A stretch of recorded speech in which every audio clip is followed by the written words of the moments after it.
कंस की कहानी। कंस ने क्यों बंदी बनाया अपने ही बहन को? क्यों अपने ही बहन के 6 पुत्र को मारा? आइए जानते हैं कहानी में। कंस के जन्म कथा। कंस वास्तव में उग्रसेन का पुत्र नहीं था। नारद जी ने कंस को उसके जन्म की कथा बताई थी। यह इस प्रकार है। एक बार जब उग्रसेन की पत्नी मासिक धर्म में थी तो वह अपनी सहेलियों के साथ बगीचे में गई। तब द्रमिला नामक एक गंधर्व उग्रसेन का वेश धारण करके उसके पास गया। लेकिन वह उसकी चाल जानती थी और उसने उसे श्राप दिया कि वह नरक में जाएगा। लेकिन द्रमिला ने उसके साथ बलात्कार किया और फिर उसे गर्भवती बनाकर वहां से चला गया। जब बच्चा पैदा हुआ तो उग्रसेन की पत्नी को बुरे कर्म से पैदा हुए बच्चे से बहुत नफरत हुई और उसने यह कहते हुए श्राप दिया कि बच्चे को उग्रसेन के परिवार का कोई सदस्य मार डालेगा। इस प्रकार कंस गंधर्व द्रमिला द्वारा उग्रसेन की पत्नी से पैदा हुआ पुत्र था। ऐसा इसलिए था क्योंकि कंस को इस बात का पता था कि उसने उग्रसेन और कृष्ण के साथ बहुत बुरा व्यवहार किया था। कंस को मथुरापुरी कैसे मिली? प्राचीन काल में कालिंदी नदी के तट पर मधुवन नाम का एक प्रसिद्ध स्थान था। इस स्थान का नाम मधुवन इसलिए पड़ा क्योंकि यहाँ मधु नामक राक्षस रहता था। मधु का एक पुत्र था जिसका नाम लवण था। लवण बहुत ही दुष्ट राक्षस था जो हमेशा देवताओं के साथ बुरा व्यवहार करता था। दशरथ के पुत्र शत्रुघ्न ने उसका वध कर दिया और वहां एक सुंदर राज्य स्थापित किया। उन्होंने उस स्थान का नाम मथुरा रखा। शत्रुघ्न की मृत्यु के बाद उनके 2 पुत्रों ने उस देश पर शासन किया।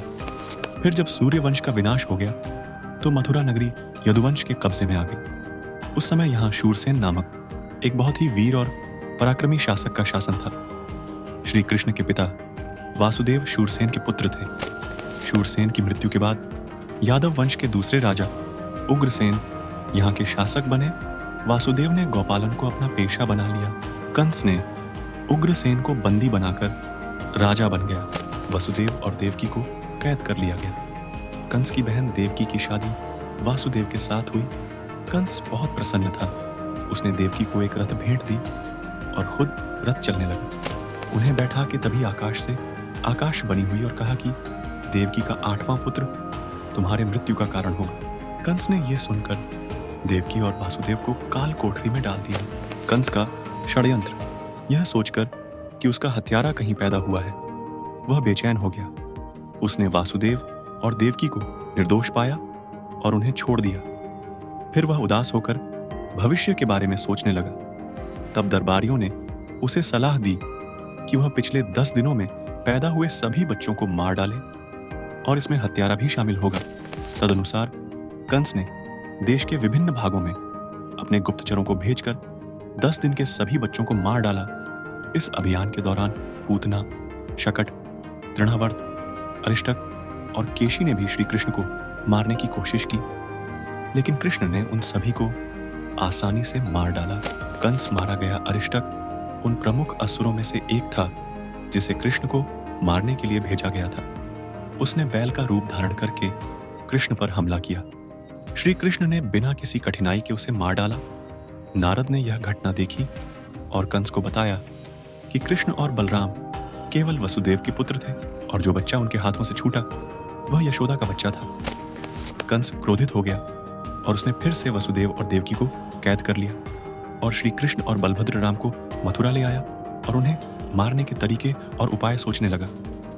कंस ने आयुध पूजा, हथियारों की पूजा का एक भव्य आयोजन किया और अंबाड़ी के कई अन्य गोपों के साथ कृष्ण और बलराम को भी इसके लिए आमंत्रित किया।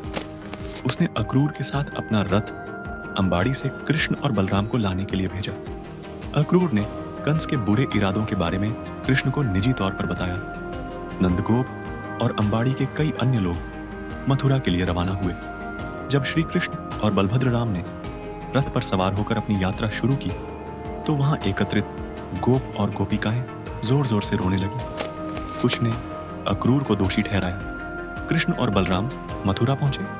वहां उन्होंने एक विशाल जंगली हाथी और 5 असुरों चाणूर, मुश्तिक, कूट, शाल और कौशल का वध किया, जिन्हें कंस ने कृष्ण और राम को मारने के लिए तैयार रखा था। यह सब देखकर एक मंच पर बैठे हुए कंस भयभीत और बेचैन हो गया और क्रोध से दहाड़ने लगा। नंदगोप के पुत्रों को तुरंत इस महल से निकाल दिया जाना चाहिए। उनकी सारी संपत्ति और गोपों की सारी संपत्ति जब्त कर ली जानी चाहिए। दुष्ट नंदगोप को रस्सियों से बांध दो और दुष्ट वासुदेव को मार डालो। मेरे पिता उग्रसेन को हाथ पैर बांधकर कालिंदी नदी में फेंक दो। यहां तक कि अगर कोई पिता किसी के शत्रु का रिश्तेदार हो तो उसे भी मार देना चाहिए। कंस का आदेश सुनकर श्री कृष्ण और बलराम क्रोध से भर गए और कृष्ण ने मंच पर कूदकर कंस को नीचे धकेल दिया तथा उसके साथ नीचे कूदकर उसे मार डाला। अब ये सब जानकारी पुराणों के मुताबिक दी गई है। ऐसे ही और धार्मिक जानकारी और कहानियों के लिए सब्सक्राइब करें हमारे चैनल कहानी को और कमेंट में अपना राय जरूर दें।